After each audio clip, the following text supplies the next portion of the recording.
আসসালামু আলাইকুম, সবাইকে জানাচ্ছি ইএফ কিচেনে আরও একটা নতুন রেসিপির আমন্ত্রণ। ইএফ কিচেন মানে সহজ রেসিপি এবং ঘরে থাকা উপকরণ দিয়ে দারুণ মজার মজার রেসিপিগুলো সবসময় আপনাদের সঙ্গে শেয়ার করার চেষ্টা করে।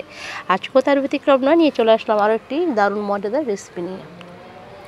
আমার মনে হয় এই রেসিপিটাও আপনাদের কাছে অনেক অনেক ভালো লাগবে, কারণ এই রেসিপিটা গরম ভাতে অসাধারণ। আর ছোট থেকে বড়রা কিন্তু ভীষণ পছন্দ করবে এই রেসিপি। যারা একবার খাবে তাদের কিন্তু বারবার খেতে ইচ্ছে করবে। আমার মনে হয় এই রেসিপিটা একবার বাসায় করে ট্রাই করে দেখতে পারেন, আপনাদের কাছে অনেক অনেক ভালো লাগবে। আর চাইলে এটা আপনারা কয়েকদিন কিন্তু সংরক্ষণ করেও রাখতে পারবেন। আবার চাইলে মেহমানদারি যখন করতে চাইবেন বা তাদের জন্য কিন্তু এই রেসিপিটা করতে পারেন। অসাধারণ এই মাছের পাতুরি রেসিপিটা কিন্তু খুবই সহজভাবে, খুবই অল্প উপকরণে ঘরে তৈরি করা যায়। তাহলে চলুন কথা না বাড়িয়ে কীভাবে তৈরি করেছি আজকের এই মজাদার মাছের এই পাতুরিটা আপনাদের সঙ্গে শেয়ার করে নিই। আর সম্পূর্ণ রেসিপিটা আর যা যা লাগছে তা কিন্তু আপনাদের রান্না করতে করতেই দেখিয়ে দেব। এখানে আমি নিয়ে নিয়েছি তেলাপিয়া মাছ। আপনারা কিন্তু যে কোনো ধরনের মাছ নিতে পারেন। আমি তেলাপিয়া মাছ নিয়েছি 6 টুকরা। আর এখানে দিয়ে দিয়েছি সামান্য পরিমাণ লবণ, আর পানিটা আমি কিন্তু আগে থেকে অ্যাড করে দিয়েছি। তারপর দিয়েছি সামান্য পরিমাণ হলুদ। এবার ঢাকনা দিয়ে মাছটাকে ভালোভাবে সেদ্ধ করে নেব একটু। বা ঢাকনা দিয়ে অপেক্ষা করছি মাছটা সেদ্ধ হয়ে আসা পর্যন্ত। মাছটা কিন্তু অলরেডি দেখতে পাচ্ছেন সম্পূর্ণ সেদ্ধ হয়ে গেছে। আর মাছের কাঁটাটা কিন্তু আমি বেছে নিয়েছি, এটা দেখাইনি কারণ মাছের কাঁটাটা বাছতে সবাই জানে। আর তেলাপিয়া মাছের তেমন একটা কাঁটা থাকে না। আর চলে আসলাম এখন পুরটা রেডি করার জন্য। সেটা হলো এখানে একটি ফ্রাই প্যান বসিয়ে দিয়ে দিচ্ছি প্রায় 2 থেকে আড়াই টেবিল চামচের মতো তেল। দিয়ে 1 কাপ পরিমাণ পেঁয়াজ কুচি এখানে অ্যাড করে দিচ্ছি। পেঁয়াজের পরিমাণটা চাইলে আপনারা এখানে আরও বাড়িয়ে দিতে পারেন। দিয়ে দিচ্ছি 1 টেবিল চামচের মতো কাঁচামরিচ কুচি।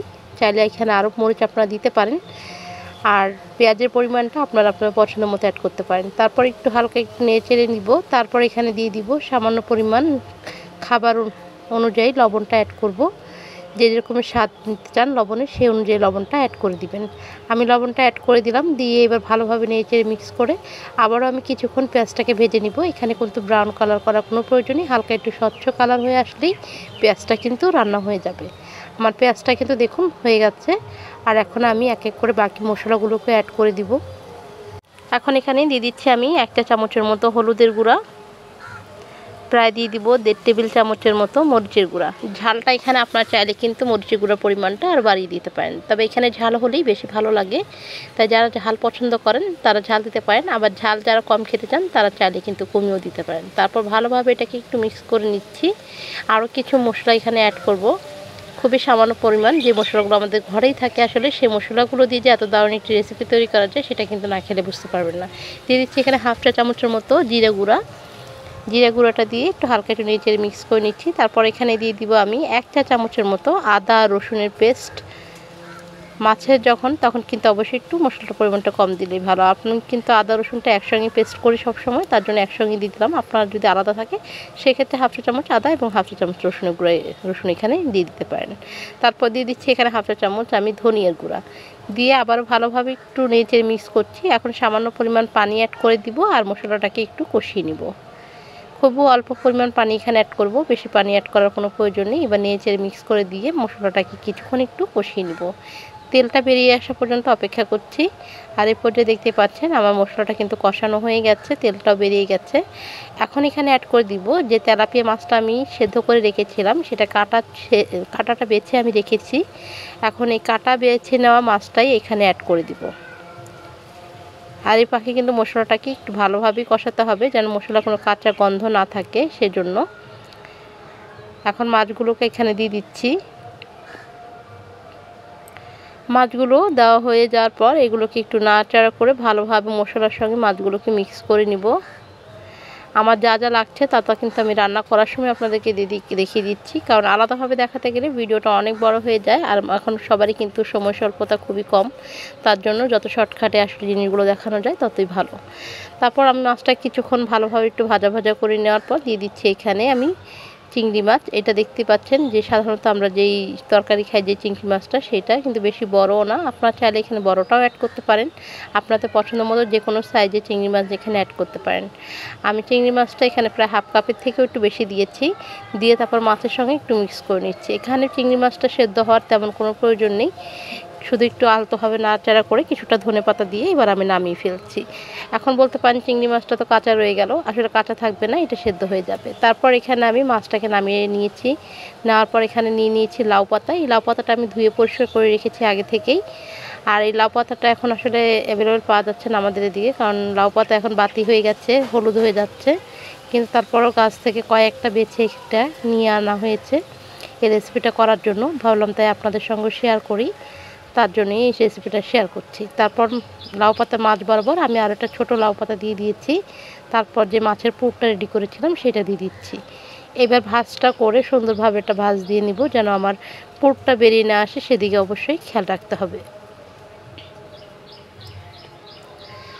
আপনারা নিশ্চয়ই দেখতে পাচ্ছেন যে কীভাবে আমি ভাজটা দিচ্ছি, এটা কিন্তু সম্পূর্ণ আপনার উপর ডিপেন্ড করবে। তারপরে যেভাবে ভাজ করে দেওয়ার পর আমি এটা একটি ফ্রাই প্যান নিয়ে নিচ্ছি, আর এই ফ্রাই প্যানের মধ্যে ঠিক এইভাবে উল্টো করে রেখে দিচ্ছি যেন ভাজটা খুলে না যায়। অনেকে হয়তো সুতা দিয়ে দেন, তারপর টুথপিক দিয়ে আটকে দেন, আসলে এটা করার কোনো প্রয়োজন নেই। ঠিক এইভাবে একটু চেপে রেখে দিলে কিন্তু এটা আর খুলে যাবে না। এখন একটা একটা করে বানিয়ে সবগুলো আমি এরকম ফ্রাই প্যানের মধ্যে রেখে দিচ্ছি। আমার প্রত্যেকটা প্রায় বানানো হয়ে গেছে। এখন আমি এখানে দিয়ে দিব তেল, সাদা তেল। আর এই তেলের পরিমাণটা কিন্তু খুবই অল্প লাগে, বেশি তেল লাগে না। এখন এটা ভাজতে গেলে খুবই অল্প তেলই কিন্তু আপনি করতে পারবেন। প্রায় 2 থেকে 2 টেবিল চামচের মতো হয়তো বা তেলটা আমি দিয়েছি। দেওয়ার পর ঢাকনা দিয়ে ঢেকে চুলাতে বসিয়ে দেখুন কিছুক্ষণ কিন্তু এটা প্রায় দেখছি একটু উল্টে হালকা দেখছি হয়েছে কিনা। যদি না হয় তারপর আমি আবারও ঢাকনা দিয়ে ঢেকে দিয়ে দিব। ঢাকনা দিয়ে ঢেকে কিন্তু আমি আরও প্রায় 4-5 মিনিট পর ফিরে আসলাম। আর এখন দেখুন একটা পিঠ হালকা একটু লাল হয়েছে। আর এখন আমি এটাকে সবগুলো বড়াই উল্টে দিচ্ছি। এই পাতুরি বলা যায় বা বড়া বলা যায়, যেটাই বলেন না কেন, এটা আমি উল্টে দিচ্ছি। আমার প্রত্যেকটা এভাবে উল্টে দিতে হবে, আর এই পিঠটাও লাল করে ভাজতে হবে। আবারও ঢাকনা দিয়ে ঢেকে অপেক্ষা করছি। আর এই পর্যায়ে দেখতে পাচ্ছেন আমার পাতুরির এই সাইডটা কিন্তু লাল হয়ে গেছে। এখন আমি আবারও উল্টে দিয়ে এই পিঠটা আর একটু ভালোভাবে লাল করে নেব। আসলে এই পাতাগুলো একটু লাল লাল হলে দেখতেও সুন্দর লাগে, খেতেও ভালো লাগে। খুব সুন্দর একটা ফ্লেভার বেরোতে কিন্তু অলরেডি শুরু করে দিয়েছে, যেন পুরো ঘর একটা সুগন্ধে মোমো করছে। আপনারা আসলে এটা যদি সামনে করেন তবে বুঝতে পারবেন যে কত সুন্দর একটা ফ্লেভার বেরিয়েছিল। এখন এই মাছগুলো কিন্তু আমার প্রায় পাতুরিগুলো হয়ে গেছে। এখন আমি পাতুরিগুলো একটা একটা করে তুলে নিব। আপনারা চাইলে এটাকে আরও একটু কালার করে নিতে পারেন, তবে আমার কাছে এই কালারটাই পারফেক্ট মনে হয়েছে, তাই আমি এগুলো তুলে নিচ্ছি। আর যেগুলো একটু কম হয়েছে সেগুলো আবার একটু উল্টে পাল্টে দিয়ে ভেজে নিতে হবে। এখন একটা পাতুরি আমি আপনাদেরকে খুলে দেখাচ্ছি যে ভেতরটা আসলে কেমন হয়েছে, সেটা দেখানোর জন্য। খুবই গরম কিন্তু এটা, তার জন্য খুলতে একটু কষ্ট হচ্ছে। আর এই দেখুন ধোঁয়া ছুটছে কিন্তু। আর পাতুরিটা দেখতে কতটা সুন্দর এবং লোভনীয় হয়েছে। আমার একটা 2.5 বছরের বেবি আছে, আর সেই বেবি কিন্তু যখন খেতে বসেছিল, ও কিন্তু মাছ দিয়েছিলাম, ও মাছ নেবে না, ও এটাই নেওয়ার জন্য পাগল ছিল। আর এটা দিয়ে ও কিন্তু খুব সুন্দরভাবে এটা এমনি এমনি শুধু শুধু খেয়েছে। চিংড়ি মাছটাও ওর কাছে ভীষণ ভালো লেগেছিল। আর এটা খেতে আসলে এত মজাদার হয়েছিল যে গরম ভাতের সাথে আর কিছুরই প্রয়োজন হয়নি।